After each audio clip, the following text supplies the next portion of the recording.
Okay. I will show my screen.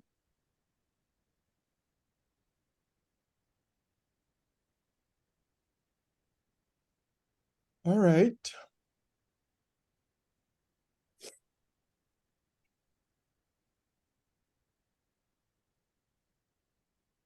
Is everyone seeing my screen? Yes? Okay, good. So we want to welcome everyone again to Environmental Fridays. It is personal. This is episode 9. If you wish to, of season 5, if you wish to see all of our upcoming speakers, their bios, their topics, you could click on that link. You could use that link, or you could use the QR code, and that would get you to our schedule. Actually, the schedule is for both season 5 and 6. So for the entire academic school year, our schedule is there. One of the things I've been doing here in season 5 is just having us reflect on this iconic photograph. This photograph was taken by Apollo 8 astronaut, Bill Anders. It is considered to be one of the most iconic photos in human history. And in the foreground, you could see the surface of the moon. And in the back, you see our home, our Earth. I just want to see if anyone has a couple of people have any sort of like immediate reaction to seeing this photograph. How does this make you feel? And you could unmute and just riff, say what you feel, how you feel.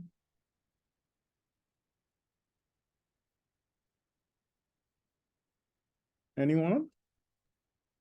Small. Small, okay. Okay. Imagining myself on Earth. Yes, exactly. Anyone else wants to share how they feel? Well, one of the things, I could say some things here about the photo some more. One of the things that this photo did was trigger a number of environmental movements. So people were affected and continue to be affected by this photo. The Earth Day was started also in response to this photo. So it is really iconic and engenders a number of different feelings, including, as Professor Wells said, small. But this is our home, our blue planet. It's the only one we got. And so hopefully one of the feelings is that we need to protect it and to take care of it so that we can continue from generation to generation to enjoy the blessings of living on the blue planet. Again, if you want to read more and listen to an interview of the astronaut, you can just Google really Earthrise, that's the name of the photo, or the QR code here will take you directly to the YouTube interview of the astronaut. So today, pleased to have as my co-host, Professor A. Rahel Wells. She's a colleague here at Andrews University in the Department of Religion and Languages. She has acquired several degrees here, interesting mix of theology and science. In fact, I think a few years now, I've had you come into my class and talk to our students. So she spans that area, and that's part of the reason why I wanted her to be a co-host here today. One area of research, she has several areas, but one area of relevance to us is that she's currently engaged in is dealing with and studying God's care for animals and the earth. You can find a lot more information about Professor Wells at this link here. And she would be the one introducing our main speaker for today. But we do have, so thank you, Professor Wells, but we do have a special feature which we'll start now. Jolene West, a very good friend. We visited her there at Pointe-a-Pierre Wildlife Trust in Trinidad. And today she will be speaking to us about the scarlet ibis. She could talk to us about lots of different things, but the scarlet ibis is really cool. If anyone here in my voice has the opportunity to go see the scarlet ibis in their natural habitat, for example, at the Carroll Swamp in Trinidad, you need to do it. Anyway, I'll turn the next 5 to 7 minutes over to Jaylene. Hello, morning, everybody. Morning. Hi. So thank you for having me. Yeah, greetings here from the Pointe-a-Pierre Wildfowl Trust. I have a little guest, so I don't know if you can see him behind me. Behind, yes. Of our release macaws there. He wants to see what's going on. Hi. So I'm here this morning to speak with you all a bit about the scarlet ibis, which is one of our national birds here in Trinidad and Tobago. The other one being the coquelicot, which you will find in the island of Tobago. And I'm just gonna switch my camera here. So you can see them in the background. Let me see if I can get a little bit closer to them for you. Right, these birds are known for their beautiful and vibrant red color. And this color is received from the food that they eat.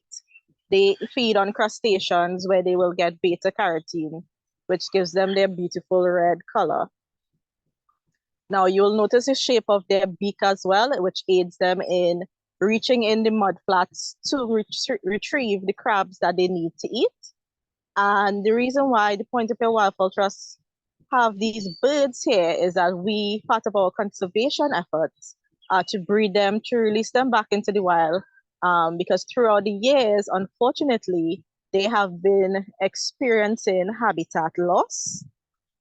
Especially with the building of highways and different agricultural lands being lost. So naturally, scarlet ibis, when they hatch from their egg, they are black, which aids in camouflage for them in the swamp areas that they naturally inhabit. And you can see up on the corner there, I don't know if the glare is bad. We have one bird on a nest. Just flew off there, right? So as they are baby chicks, they will get black, they will be black. And as they get older, they'll get a gray and white color, which also aids in the camouflage. So I can show you right over here. Right, if you can see that guy there. You'll notice he's not fully red because he's now maturing and getting into the scarlet color that they're famous for. And what a lot of people mistakenly do is that they take these birds for flamingos. Now, we both know that flamingos are more of a dull pink, but they do get their color from crustaceans and shrimp that they eat as well. Our birds are much smaller and they are protected by law, of course, because they are a national bird. And one of the things that they have issues with is that they also are hunted. So people do eat this bird, but now due to some of the lobbying that the Wildfowl Trust has done with the government and just petitioning that they are now deemed an environmentally sensitive species, and you cannot hunt this bird, you cannot trap this bird. Even if you are caught with a feather from our national bird, you will be charged at least $100,000, and you can still do jail time as well. Wow. Yeah. So like I said, the purpose of us having them is for breeding in order to release them back into the wild. The Wildfowl Trust is a man-made wetland area. We've had releases done here at the trust some years ago where they stayed for a little while and then they moved on to their natural habitat, which is the mangrove and swamp areas. In Trinidad, they are mostly famously found in the Carroll Swamp, which is one of our Ramsar sites, which means it's internationally protected. But what a lot of people don't know is that the entire western coast of Trinidad is mangrove. So from our north, which is Chaguaramas, all the way to south, Icacos area, you can find scarlet ibis in these different mangrove areas. So I'll show you again the birds as they fluff around the pen. And I don't know if anybody has any questions. Yeah, we could take maybe a couple at most questions or comments, either one. May I just make a comment? This Sure. is Pat McGraw from Trinidad. Mhm. The person actually who discovered the necessity for the proper food for the scarlet ibis was a gentleman from the zoo called Ray Shingler Okay. in the early 1970s, I think. And it's just a thought, because he was the person, we knew him, and he was the person who discovered that it was the diet was made, and used to have expeditions to the Caroni swamp, etc., to collect the various crabs and whatever it was for the zoo, to make sure that the zoo scarlet ibis also had the nice red color. Until then, because if they don't get the right food, they lose their color. Is that correct, Jalene? Yes, if they don't have the beta carotene at right proportions in their diet, that's where they get the dull pink and are sometimes mistaken for flamingos by other Yeah. persons who don't know the bird as well.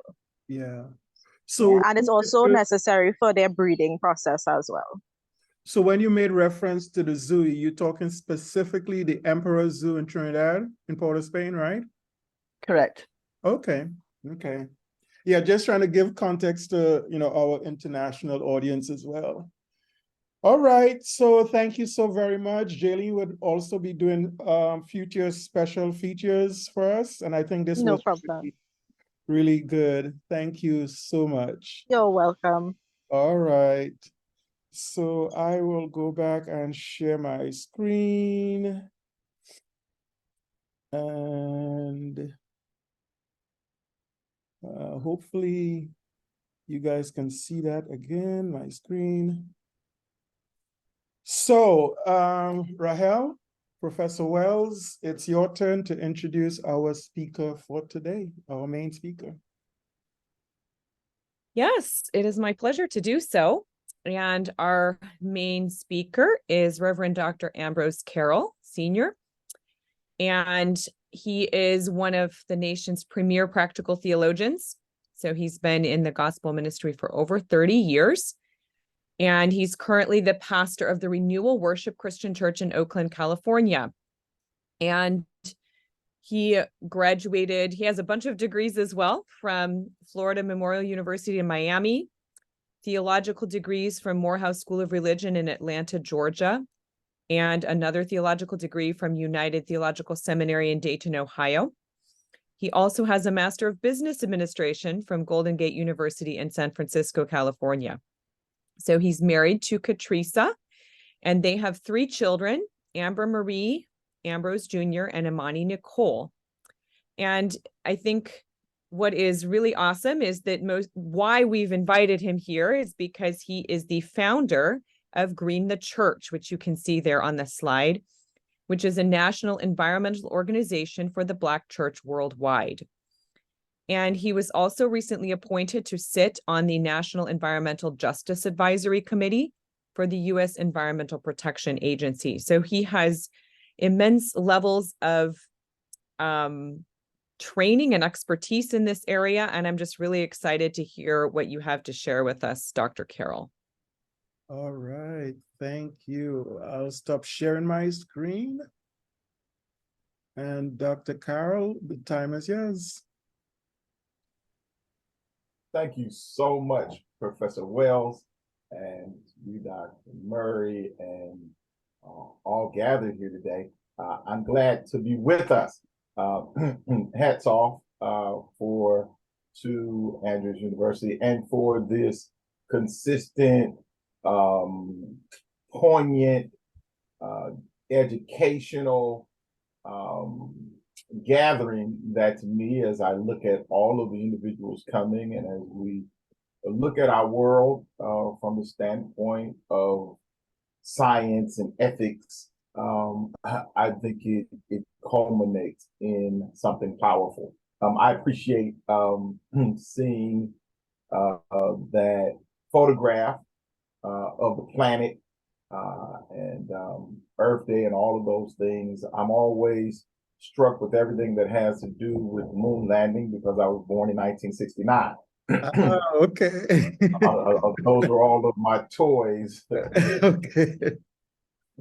But also just humanity's ability to strive together, I think is what calls us to this moment.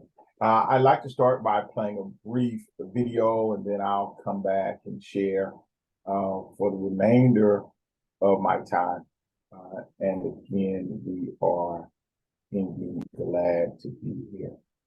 All right.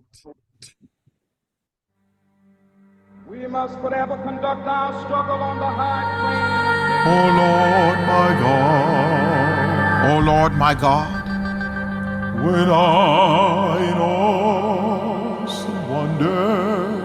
I in awesome wonder consider all the world thine hands have made.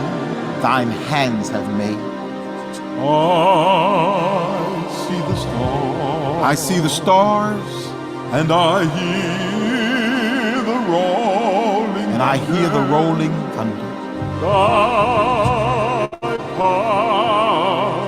Thy power throughout the universe displayed.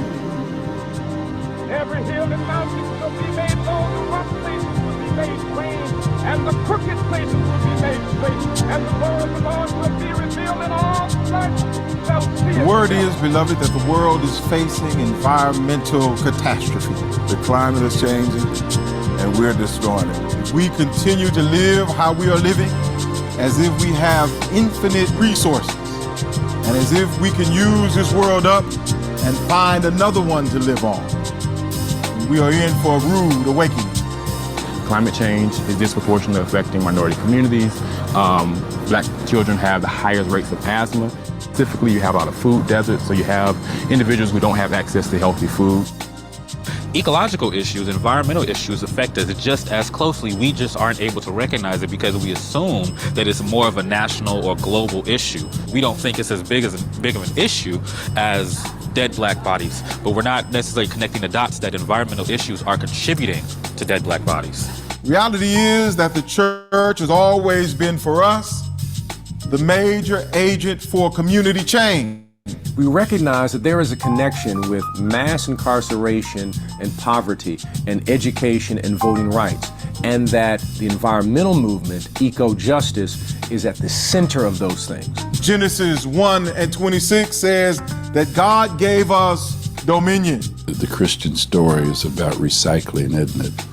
People who have been cast aside and thrown away on the garbage heap of sin and hell, being salvaged, saved. And if our people are truly going to move forward from a dirty energy economy to a clean energy economy, if we can do it, then they want to do it too. How can I save money? How can I make my house more efficient? How can I protect our environment? if our people are going to strive in a green collar economy. When you incorporate sustainability, all of a sudden people get excited about this, especially if it's an African American church.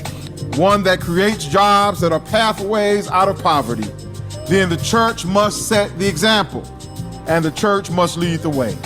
God bless you and God keep you. And I think it's so important that we, as a Black church, bring this message to the forefront so that people can take the information, assimilate it, and share it in their own communities.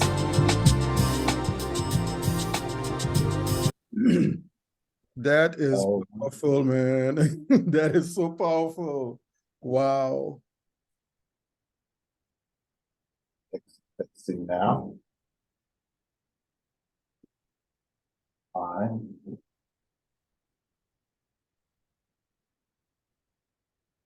Here. Nope, no problem.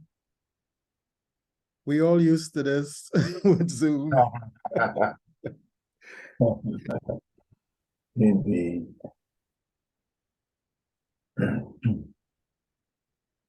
Yeah, so again, my name is Ambrose Carroll. I'm the founder of Green the Church. Here's a quote by Representative John Lewis. When we take our air, water, and land for granted, when we show a simple lack of respect for nature and our environment, we unmake God's good creation. Indeed, I'm really appreciative of seeing that scarlet ibis on to the day. That bird and the iconography is so deep, so ancient, has a way of connecting, this continent to the other in such a powerful way, that there's been so much going on this planet, that there's so much science, right, and mathematics that have been a part of civilizations perhaps that we yet know of. And at the same time, not only speak of high science, but also speaks of high spirituality. And in that way, is really a picture and a portrait towards sustainability, towards our very survival. Green the Church was founded, Carroll Ministries International. These are three of my other siblings. I have 5 more, so I have 2 more sisters that are not pictured. My family, I grew up in Oakland, California. I always say, but the family's from Hollywood, and that's Holly, Louisiana, down in the woods. So my mom and dad both come out of a farming community. At a certain time in history, some of those farms became sharecropping communities in northern Louisiana, where you have a culmination of individuals who started a church right at the end of the Civil War, a church that was composed of ex-slaves, some coming into the area from places like Kingston, Jamaica. You have individuals who have a history of coming over late in the slave trade through Ireland. You have individuals who were indigenous to that land, also ended up in that church and in that quote unquote Black and now African American community. And in that community, there was a lot of knowledge about the land itself. There was a lot of knowledge about medicines. Some say that it was the ability to put our hands in the soil, in that life-giving soil, that allowed communities like this all over the South to survive in the face of Jim Crow, in the face of lynchings, and the like. So our dad was a gospel preacher. He was, we call him an itinerant Baptist preacher. He moved around a lot, and we ended up in Oakland. He passed away early from a stroke at 44 years of age. And my mom, who was an elementary school teacher, put us all through college and graduate school. And when we came out, we decided to do something as a family to really look at the African American faith context. So we did a lot of Christian education, a lot of revivals, a lot of vacation Bible school, and a lot of family reunions. A few years later, maybe 10 years after I was in Colorado, and I read Van Jones' book, The Green Collar Economy. And in that book, as my dad's generation really focused on that civil rights movement, I often wondered what would be the big ticket movement of our day? What would be the big tent movement of our day? And when I read this book, I believe that Van Jones really articulated for our generation what would be the big tent issue of our day, that being the environment. everything else that goes on. And in our communities, you know, the environment is not perhaps a kitchen table conversation. But if we want to talk about things like police brutality, Black on Black crime, joblessness, education, that none of it makes sense if we do not have a planet to live and to thrive on. And so I became a Green for All fellow in 2009 and really began to learn about the tenets of environmentalism in a way that I had not prior. But I noticed that in our cohort, there were perhaps 300 people of color, but not a lot of church folks. There were people of faith, but not a lot of church folks. And then I found what I consider to be my tribe. Reverend Canon Sally Bingham came down with Interfaith Power and Light, which has affiliate chapters in perhaps over 40 states in the country. And I found my tribe. I found Interfaith Power and Light, a faith community, interfaith community with a lot of people of faith, but not a lot of Black folks. And so we decided that we had to bring those two worlds together. And I always say we wanted to wake up the sleeping giant that is the Black church on issues of environmentalism and sustainability. There's never been a successful social movement in this country without the tone and tenor of the Black church. And the reality that I found, and you know, people continue to ask, is the Black church interested in the environment? Is the Black community interested in climate change? I had a conversation once, I think we were at Harvard, it's like, do Black people camp, right? And I said, our reality is that we may not use the same language, but we embrace a lot of these things in the same way. We may not consider ourselves environmentalists, but the Black church believes in revival. And indeed, we consider ourselves revivalists. We believe anything old, decayed, can be made brand new again. And when we begin to look at spirituality, even our spirituality before Western religion, a lot of our spirituality was earth-based. And even though grandmothers and those found themselves in church, they still understood their tonics. They still understood their roots. And sometimes, depending on the place and space, could not talk about their acts of healing. You know, those began to be looked at differently and looked at with a negative light, right? All of the voodoo and the hoodoo, right, were things that were frowned upon. And so for Green the Church, we want to really have a movement of great reawakening, of great revival, of great restoration to some of the things of our past. Black folk have done more with less for a long time. No one can teach us about reuse. No one can teach us about what it means not to waste. And if we pay attention even to our diets, which were plant-based with a little protein, right? You may get a little catfish, right? Or you may get a little possum, a little coon, right? When we really look at the history of what our diet was before we came into these urban centers and began to eat what is known as food-like substances, and know that, you know, for us, we are not starving. My friend, Dr. Heber Brown of the Black Church Food Security Network said the other day, our communities are not starving, our communities are being poisoned. With that, real quick, our three pillars for Green the Church are three things that we concentrate on. Number one is amplifying what I call green liberation theology. And so really looking at the theology of individuals like James Cone, really taking those deeper dives.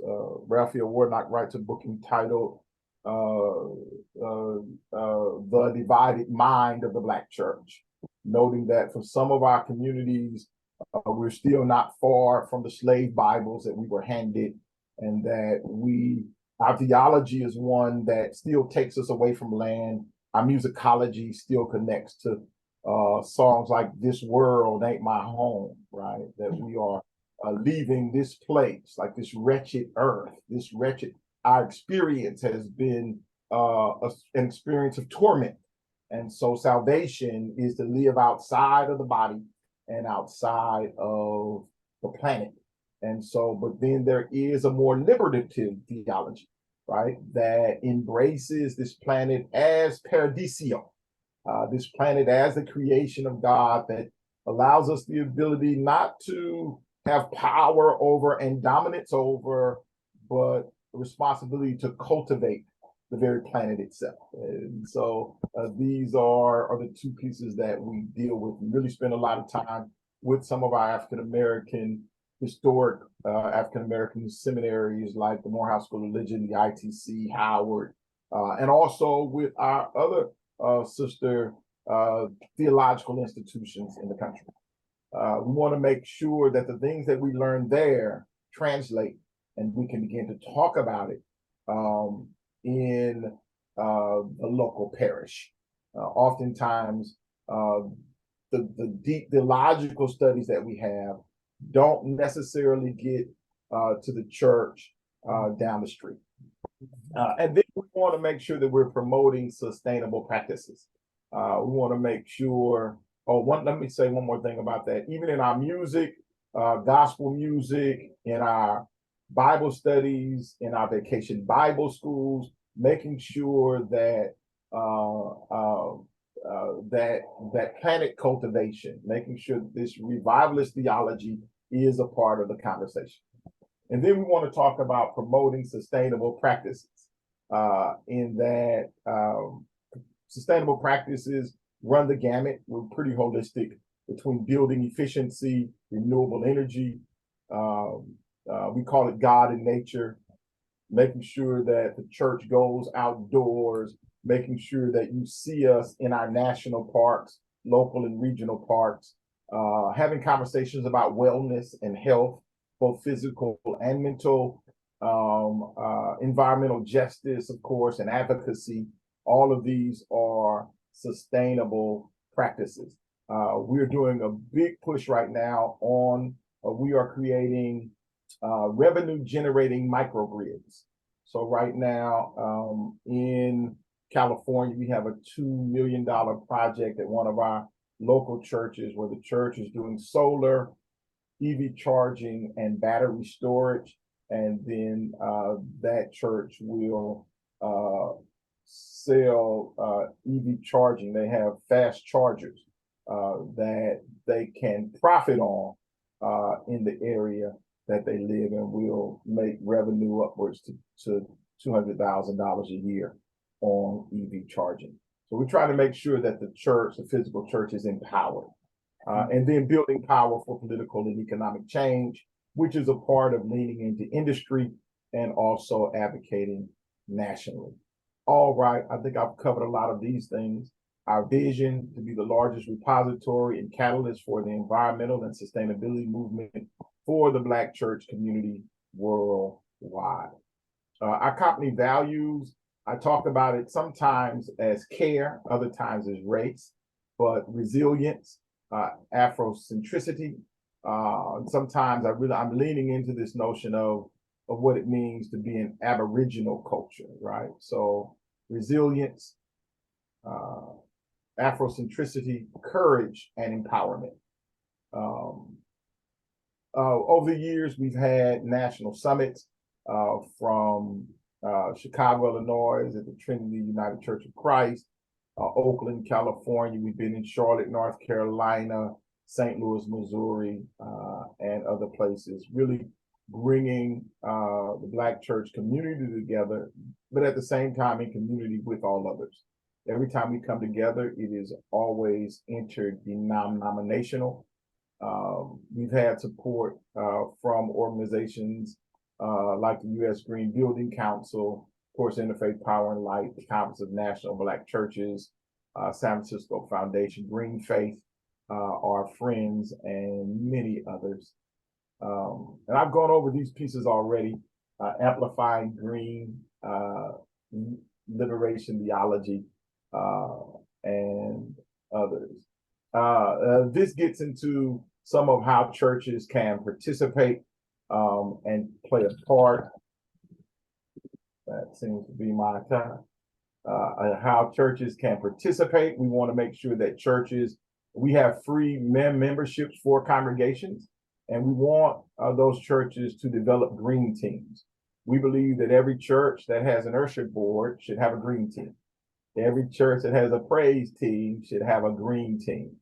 That our officers, our Christian education departments are all leading into what we call green liberation theology, and that we're looking at our plant and our stewardship of our space and place as we also look at the stewardship of the planet itself. I've talked about these things: building efficiency, renewable energy, food sovereignty. We believe that every church ought to be growing food on church-owned land. Our communities have so much land. 1910, the African American community had over 19 million acres of farmland. At this time, we have less than 4 million. We were literally lynched off of that land, moved into urban environments. And right now, we don't own a lot of skyscrapers around the nation, but we do own a lot of faith buildings. And these buildings, our grandparents sold fried chicken and sweet potato pies, and they had note burning services at a time that many of them could not purchase their own homes. And when they did, they purchased those homes at exorbitant prices. But those who could not, they put their dollars together and they made sure that they had the pink slip for their church buildings. And so in our community, we own a lot of church buildings. In California, my convention owns 110 acres of farmland in Fresno County. We were just given rights to develop 400 acres of land for the Church of God in Christ in Mississippi. And so how we, begin to talk about food, teach our people how to again put our hands in the soil and how to live on the land is a large part of what we are doing. And ultimately, it's about disaster preparedness.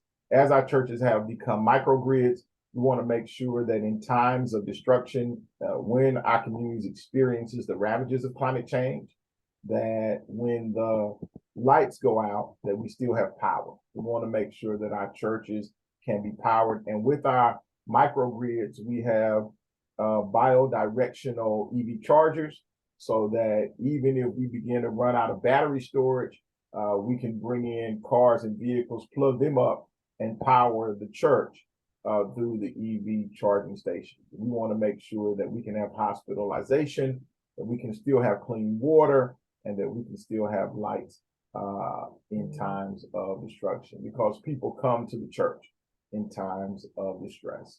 All right, I think that's enough for this morning. I'm over time. God bless you all. All right. Thank you, Rahel. Professor Wells, you want to jump in here?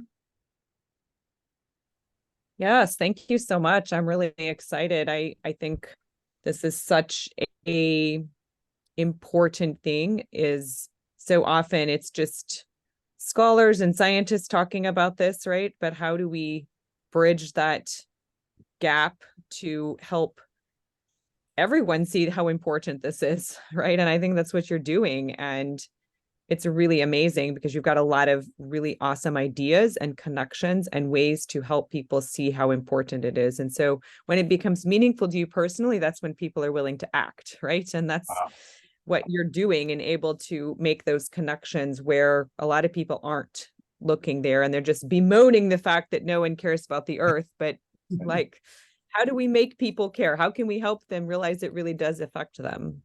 So thank you for what you're doing. Yes. So we want to open up the episode for others to ask questions, make comments. You could unmute and ask your questions. Walter, it looks like you. Yes. Hello, everyone. Yes. I really enjoy the this talk this morning. Tell us who you are. Tell us who you are.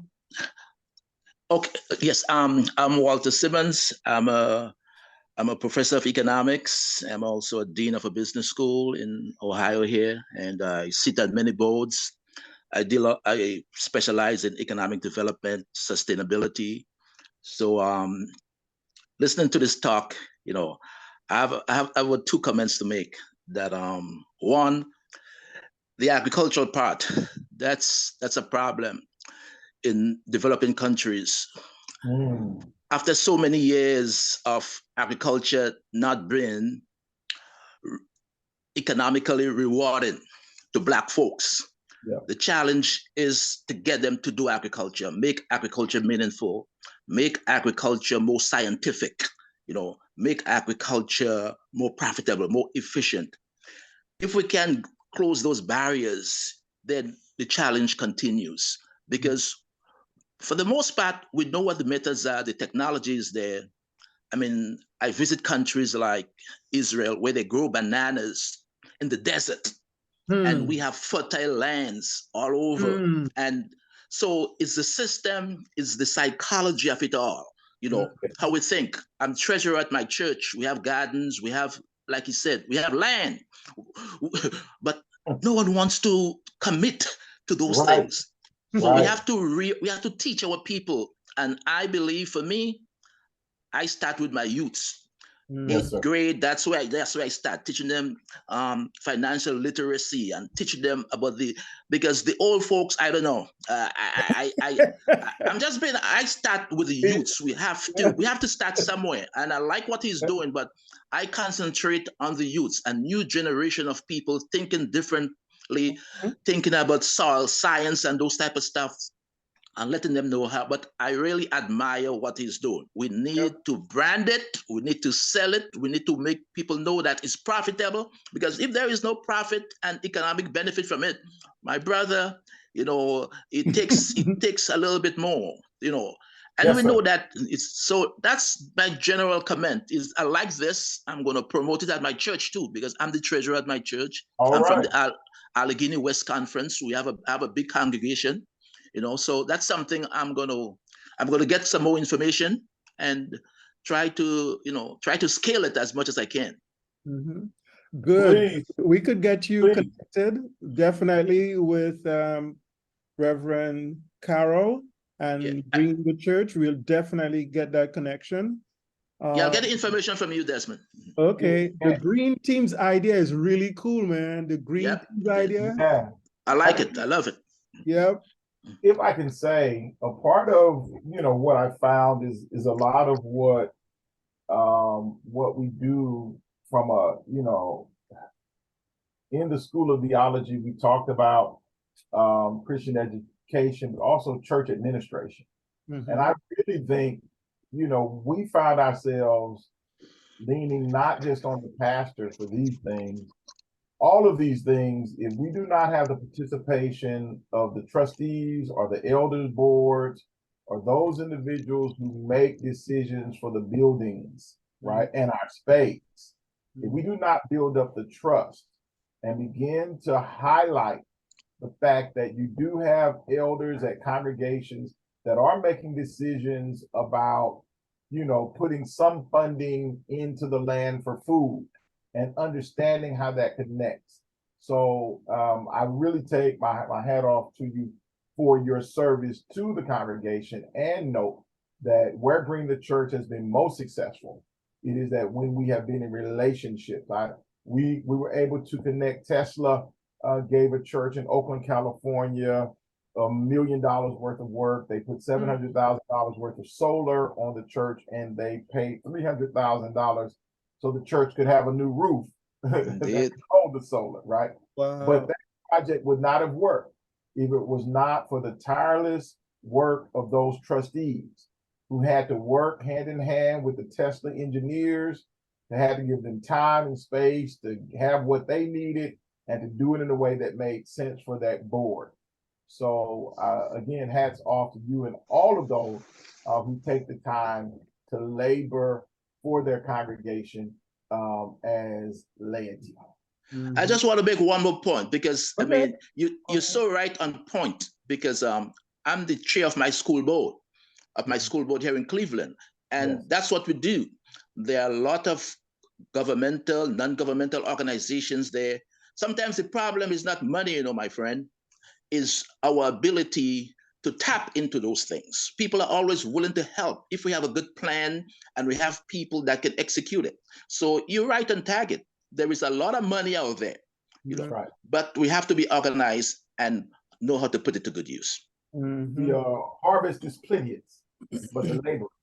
Yes, that's right. So Walter mentioned developing countries. Online here today, we have Len Archer, we have Jaylene, we have Patricia, all from the Caribbean, Trinidad to be exact.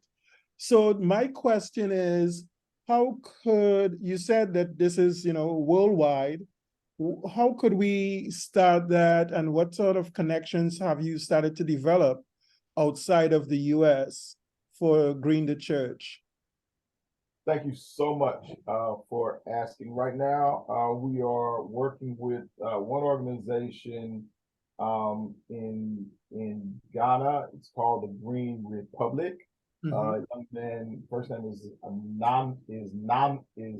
Nana. I cannot pronounce his last name. Okay. He is the executive director, and they are attempting to plant millions of trees in Ghana. And we're looking at doing, we would like to do our first Green the Church Summit in Ghana. We were trying to do it in June of 24, but I don't think we're going to make it.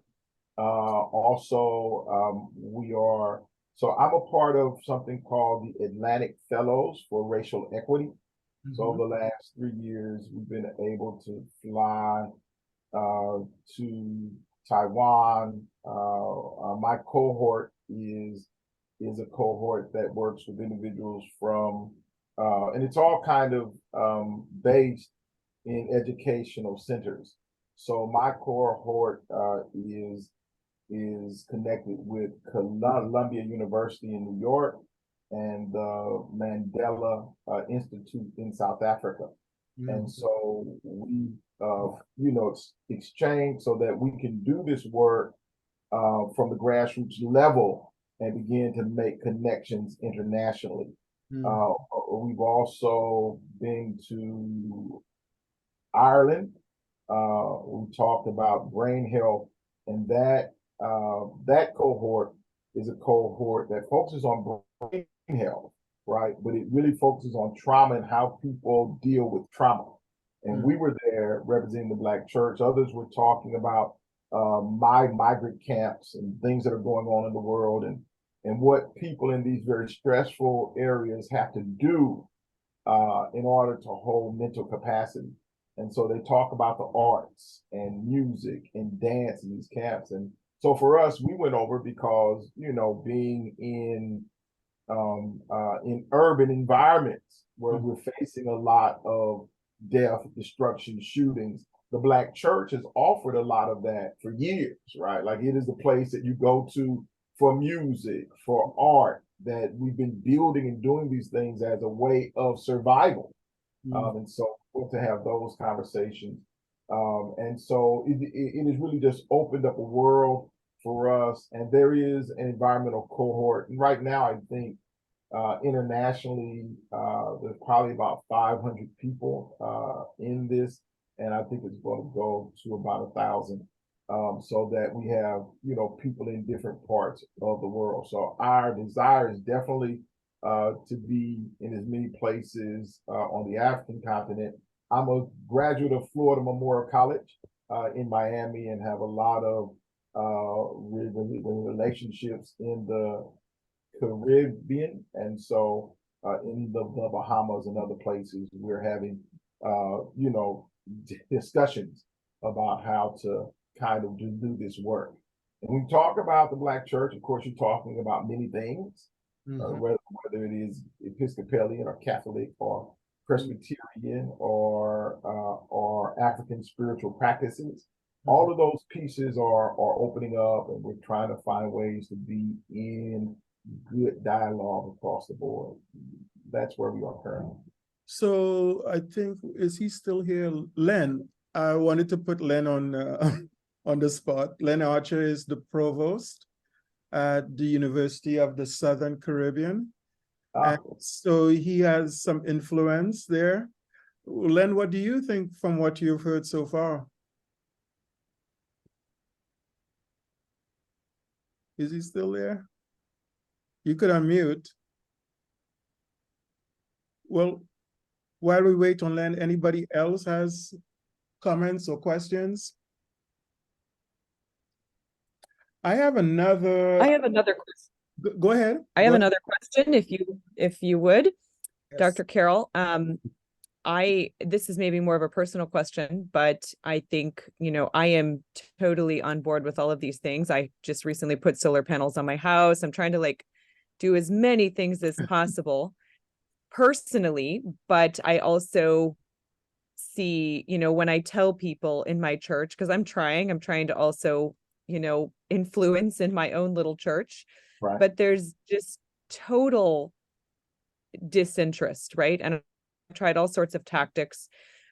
What would you say, maybe one or two things that have worked for you when you're personally trying to talk with people about getting them on board with this? Because I think, especially in the US, of course, it carries so many political overtones. And I mean, I try to talk about it from a biblical standpoint and I'm like, this is I'm not doing this for politics. I'm doing this for, God's care for the earth and his desire for us to care for it too. But it's still often really hard to break through people's prejudices. And, I know obviously each person is different, but what would be some strategies you have used? Mm-hmm. Wow. Well, we were always taught to meet people where they are. And so, I still sit on the board presently of Interfaith Power and Light here in California. And there's some congregations that we come across where we know when we're in dialogue, the conversation is around creation care. And we have a lot of partners, even in evangelical spaces. So, I spend a lot of time talking with the directors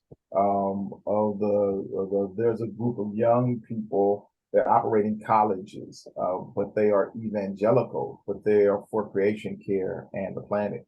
And so we lean into their language and we have those conversations that, maybe are not as politically graphic, right? So that happens. I think a part of our issue is that we do live in a world, and you cannot escape the general politic of it, because it all starts at a place of that I would consider greed. It starts at a place of, deciding that you are blessed by God, right, with the inherent ability to take the planet and the people. And there's no way to kind of get outside of eventually having that hard conversation.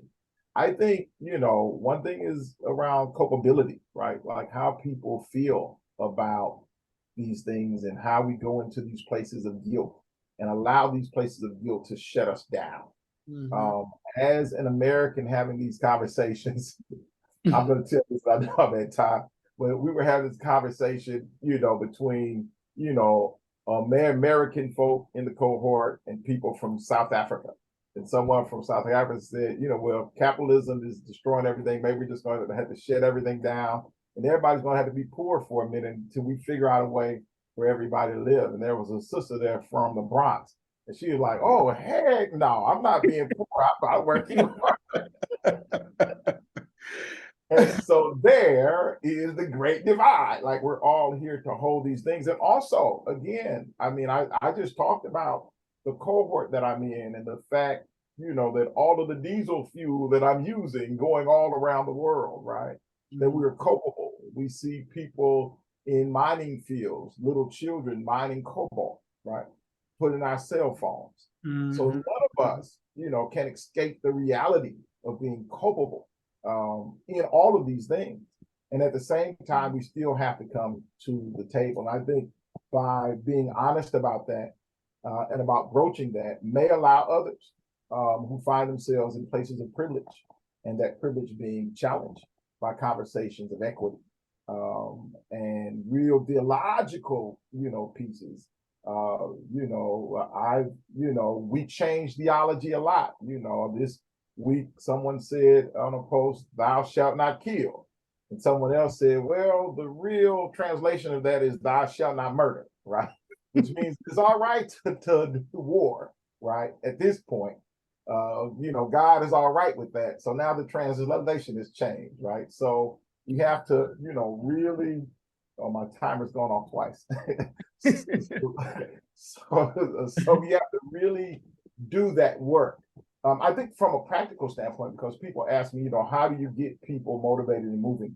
For me personally, I'm not looking like if there were 10,000 African-American churches, I'm not looking to move 10,000.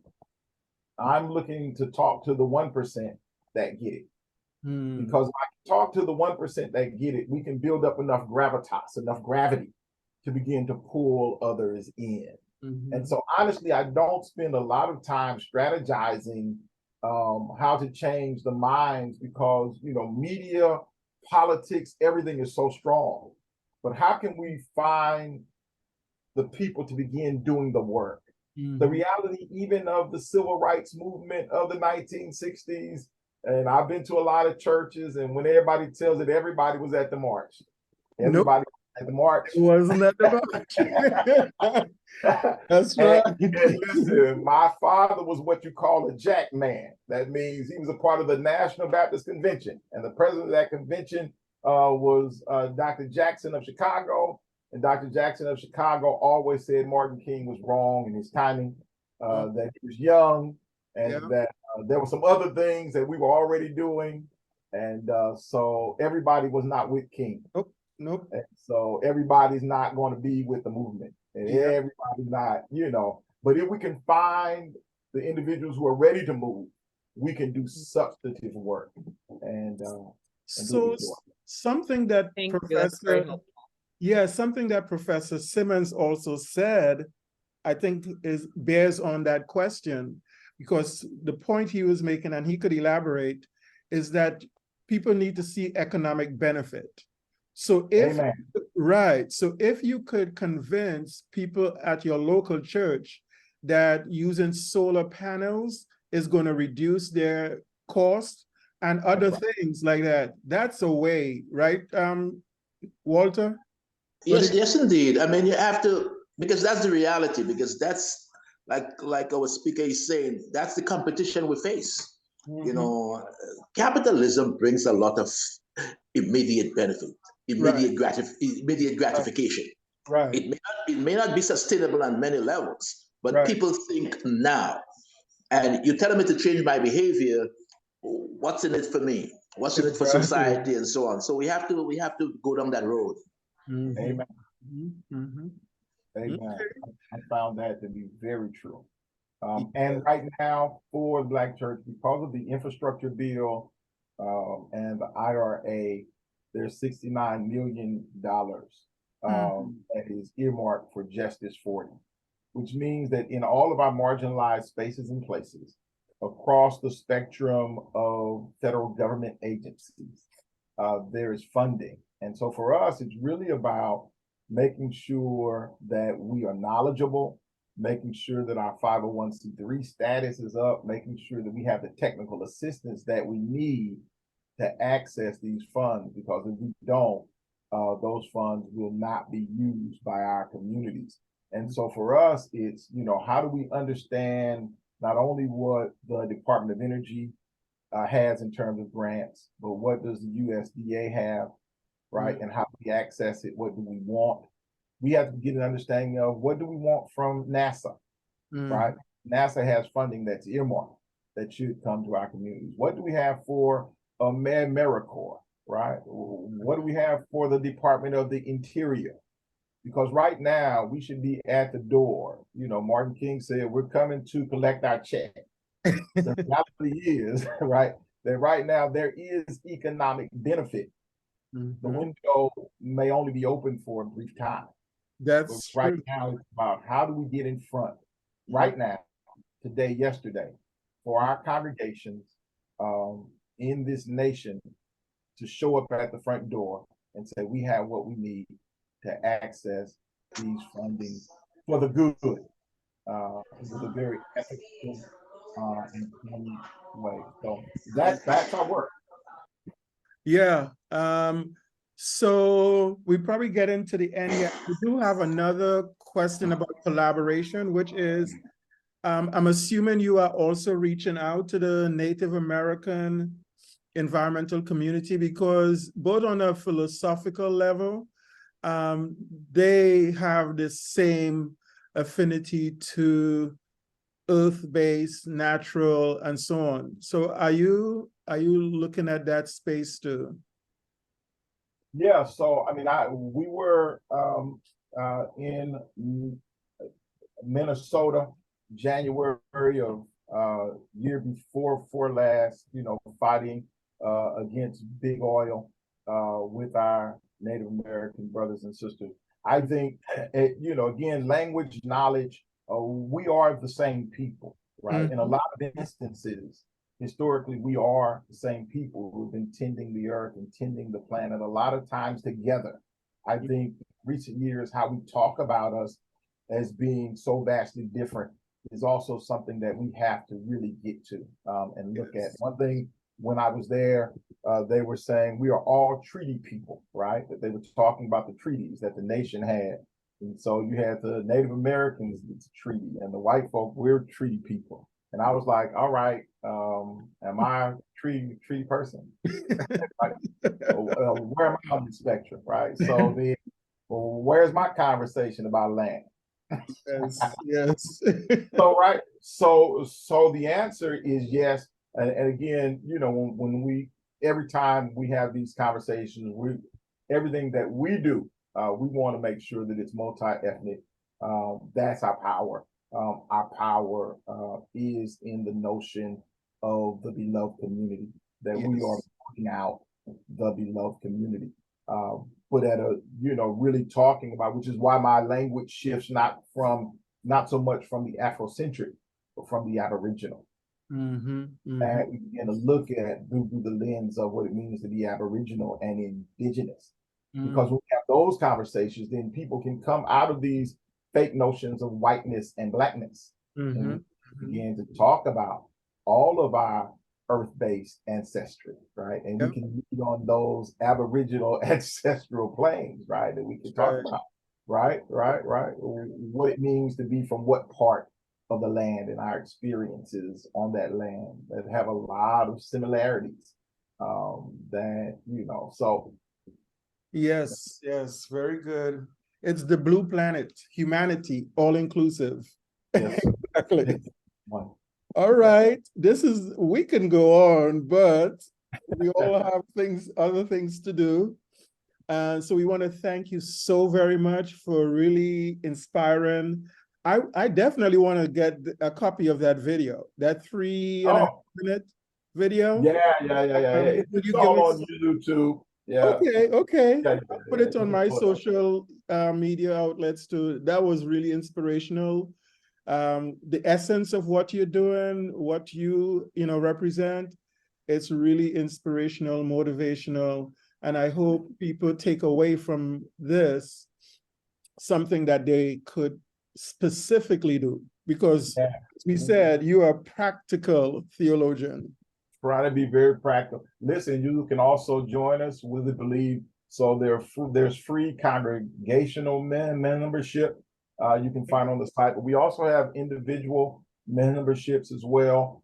We have digital, cards that we are hoping, people can get 20% discount for going to the national park, or 20% discount at any mountain, anything green. But those cards run from $25, $50, and $100 for the year. So please come on and join us, be a digital card carrying member of Green the Church, as we were with the NAACP. This is our only a movement, and everybody can join this room. It's a big tent for everybody to join and come along. Red, yellow, black, and white, all precious in God's sight. But this is our movement, and you all are welcome to come on and hang on in here with us. All right. Thank you so much. Thank you, Professor Wells. Thank you, Jaylene, and for everyone that's on this episode today. And we'll see you guys again next week for Environmental Fridays. It is personal. Take care, everyone. Blessings. Blessings. Thank you. Blessings. Thanks. That was great. Absolutely great. Yes. Thank you. It was. Yes. Thank you so much. You're welcome. Thank you. Bye-bye.